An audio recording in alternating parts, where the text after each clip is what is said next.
Très heureuse de vous retrouver pour ce rendez-vous de l'information. Au sommaire, clap de fin pour le bac 2025, retour d'expérience des élèves au centre d'examen du collège Prosper Mérimée.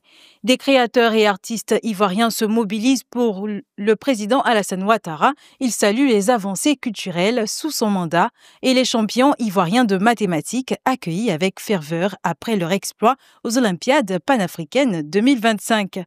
Comme annoncé dans les titres, le baccalauréat 2025 s'est clôturé au collège Prosper Mérimée après une semaine d'épreuves intenses. Les candidats réunis pour l'étude de système technique EST partagent leurs impressions sur cette expérience. Reportage Karidja Fani. Les épreuves écrites du baccalauréat ont pris fin ce vendredi 20 juin 2025 après avoir débuté le lundi 16 juin. Au sein du collège Prosper Mérimée, les candidats ont passé l'épreuve de l'étude de système technique qui englobe la pratique mécanique et l'électronique.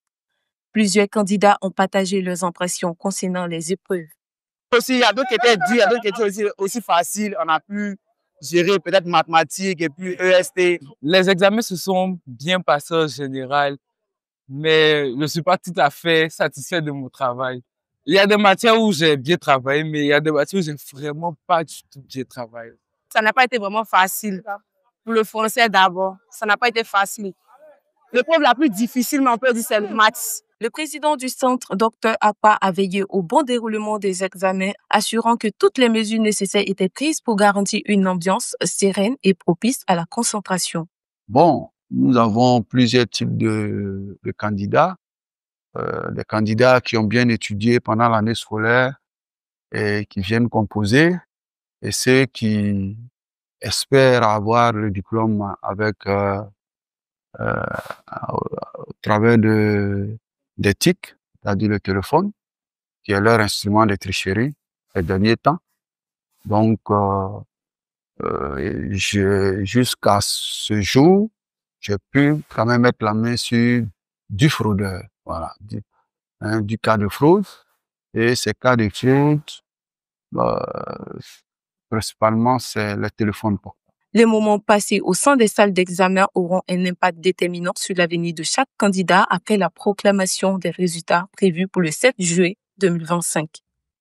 À Bobo, la situation se dégrade de jour en jour à la cité Concorde. 2 semaines après la visite du ministre Bouaké Fofana, le ravin qui menaçait les habitations a fini par atteindre une première maison. Certaines familles ont déjà été évacuées, tandis que d'autres, dans la peur et l'inquiétude, attendent leur tour. Privés d'eau et livrés à eux-mêmes, les riverains lancent un nouvel appel à l'aide. Un reportage signé Diane Drissa, commenté par Déborah Bonou. La pluie a creusé un gouffre si profond qu'il a fini par rattraper la première maison. Des maisons ont été évacuées par mesure de précaution. D'autres, toujours habitées, se trouvent à quelques mètres du vide. L'inquiétude monte, d'autant plus que l'eau ne coule plus dans les robinets depuis plusieurs jours. Le ravin approche de jour en jour, de jour en jour. Donc vraiment, ici, comme vous le constatez, c'est l'inquiétude qui se sent sur le visage de chaque riverain. Voilà, l'inquiétude. Et puis, c'est devenu un lieu de pèlerinage où les gens viennent matin, soir, pour venir regarder. Au fait, moi, ce qui me fait peur, ce sont les enfants, en fait. Ils sont tellement curieux. Voilà, vous voyez, je ne sais pas si je peux tourner pour vous montrer. Ici, il vient de tomber, cette maison inachevée là vient de tomber à 6 heures du matin. Et là, tout juste, il y avait un caniveau là où on était arrêté le matin, hier matin. Voilà, ça aussi c'est tombé. Et vous voyez les fissures. Donc, qu'est-ce qui prouve qu'on ne va pas se coucher demain et au dû se réveiller demain pour venir trouver les balises là sont dans le ravin. Si des dispositions ont été prises par les autorités locales et l'État, les riverains attendent plus. De l'eau, un plan de relogement clair et surtout une réponse à la hauteur du danger. De faire un peu vite, comme l'a dit le ministre. Il faut faire vite pour pouvoir sauver les maisons. Et c'est ce que nous on demande aujourd'hui au gouvernement et au ministre. De faire vite pour sauver ces maisons-là parce que ce sont des personnes qui sont à la retraite. Voilà, qui ont bossé dur pour avoir leur maison. Donc, il faut faire vite pour que ces maisons-là soient sauvées. À Concorde, l'heure n'est plus aux alertes, mais à l'action. La menace est là, visible et en progression. Parlons à présent culture et politique. Plus de 200 artistes et créateurs ivoiriens ont affiché leur soutien à la candidature du président Alassane Ouattara pour la présidentielle de 2025. Réunis ce jeudi 20 juin à la salle Jean-Marie Adiafi du Palais de la Culture de Treichville, ils ont lancé un appel officiel saluant notamment les avancées réalisées dans le secteur culturel sous l'actuel régime. C'est un reportage de Pierre Thierry. Ado, ado, ado, ado. Réunis ce 20 juin 2025 à la salle Jean-Marie Adiafi du Palais de la Culture de Treichville, plus de 200 artistes et créateurs ivoiriens ont officiellement apporté leur soutien à une candidature du président Alassane Ouattara pour la présidentielle de 2025. À l'initiative des figures emblématiques telles que Noël Douré, Ismaël Isaac et Kono Dodo. Une motion a été rédigée en ce sens. Que vous faites le bon choix.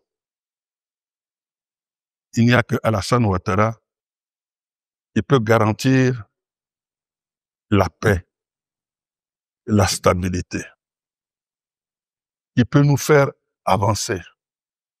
Que ce monsieur-là, il a tellement donné. Il a tellement donné. Il faut qu'on lui donne le peu que nous puissions. C'est notre oui et c'est notre vote massif dans les urnes. De son côté, Koné Dodo a invité chaque artiste à se mobiliser sur le terrain dès aujourd'hui. Son mot d'ordre est sans équivoque, victoire du président Alassane Ouattara dès le premier tour. Maintenant, on vous met en campagne. Chacun dans son quartier, chez lui, doit faire la campagne pour Alassane Ouattara. On peut ne pas l'aimer, mais on ne peut pas dire qu'il ne travaille pas. Ce que nous voulons, c'est des gens qui travaillent et qui font en sorte que nous ayons la paix en Côte d'Ivoire. Nous avons la paix et notre ville change. Ceux qui ne sont pas venus à Abidjan depuis 1 an, ils sont surpris quand ils arrivent. Et ça, c'est partout. Ça évolue partout. Donc, franchement, ne vous laissez pas distraire. La campagne commence aujourd'hui. Vous arrivez chez vous, dans vos quartiers. Ceux qui ne sont pas convaincus, là, essayez de les convaincre. Parce que nous sommes dans la vérité. Les initiateurs de cet appel ont aussi salué les avancées notables enregistrées dans le domaine de la culture depuis l'arrivée du RHDP au pouvoir. Sur un tout autre terrain, l'excellence académique ivoirienne continue de briller à l'international. 5 élèves ivoiriens viennent de hisser haut le drapeau national aux Olympiades panafricaines de mathématiques 2025. 3 médailles d'or, 2 de bronze et 1 place de choix sur le podium continental. Un retour triomphal, salué avec ferveur par leurs proches et par la communauté éducative. Fatou Kaloga signe ce compte-rendu. C'est une foule en liesse, drapeau ivoirien en main, qui a accueilli les médaillés de bronze des Olympiades panafricaines de mathématiques 2025 de retour du Botswana. Le 18 juin au soir, parmi les 21 pays africains en compétition, les 5 éléphants mathématiciens ont hissé la Côte d'Ivoire à la 3e place du classement, derrière l'Afrique du Sud et la Tunisie. Avec mes camarades, parce qu'on est vraiment une équipe, c'était du début jusqu'à la fin une épreuve. Il y avait le stress, mais on a tenu bon, on a travaillé, on était dans la convivialité. Et avec ce trophée, on aimerait vraiment dire à nos petits frères qui vont nous remplacer un jour que rien n'est impossible. À force de travail, à force de solidarité, à force de discipline, tout peut se faire. Merci. Qu'est-ce que c'était votre effectivement? Alors, c'est une immense fierté d'avoir défendu les couleurs de notre pays. C'est une grâce énorme que le ciel nous a accordée en ce jour. Et vraiment, nous sommes reconnaissants en toute personne qui, de près ou de loin, nous a permis d'arriver à ce jour. On est rempli de fierté pour être revenu avec ce prix ici au pays. Et on est vraiment heureux. Et on ne peut que remercier la Société mathématique de Côte d'Ivoire, tous nos enseignants qui nous ont accompagnés tout au long de cet encadrement. Et on les remercie vraiment. Et ça, c'est une fierté pour la Côte d'Ivoire, donc que vive la Côte d'Ivoire. Familles, enseignants et officiels du ministère de l'Éducation nationale étaient mobilisés pour célébrer ces élèves d'exception. Au total, ce sont 5 médailles, dont 3 médailles d'or, 2 médailles de bronze qui ont été remportées. Très fier pour les résultats que nos enfants ont obtenus à Gaborone. Les enfants sont très sérieux.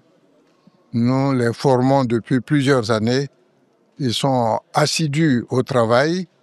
Je ne suis donc point surpris des résultats qu'ils ont obtenus.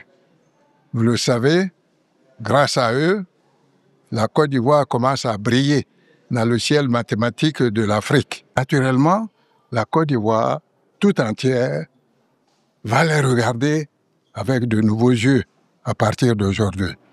Toutes mes félicitations, chers enfants. Les Olympiades panafricaines de mathématiques sont une compétition annuelle qui rassemble les meilleurs élèves en mathématiques de l'enseignement secondaire de différents pays africains. Et nous terminons avec cette actualité internationale. 30 ans de prison pour Mohamed Abdil Ali et Mohamed Abdi Ali. Reconnus coupables d'avoir facilité l'attaque du complexe hôtelier du site D2 qui a fait 21 morts, ils ont financé les assaillants et fourni de fausses identités permettant leur fuite d'un camp de réfugiés avant l'attaque revendiquée par l'Aid Shabab.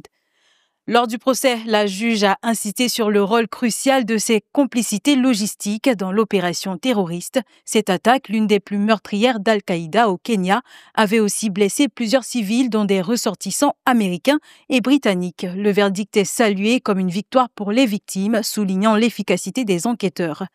C'est sur cette note que nous refermons ce journal. Merci de l'avoir suivi.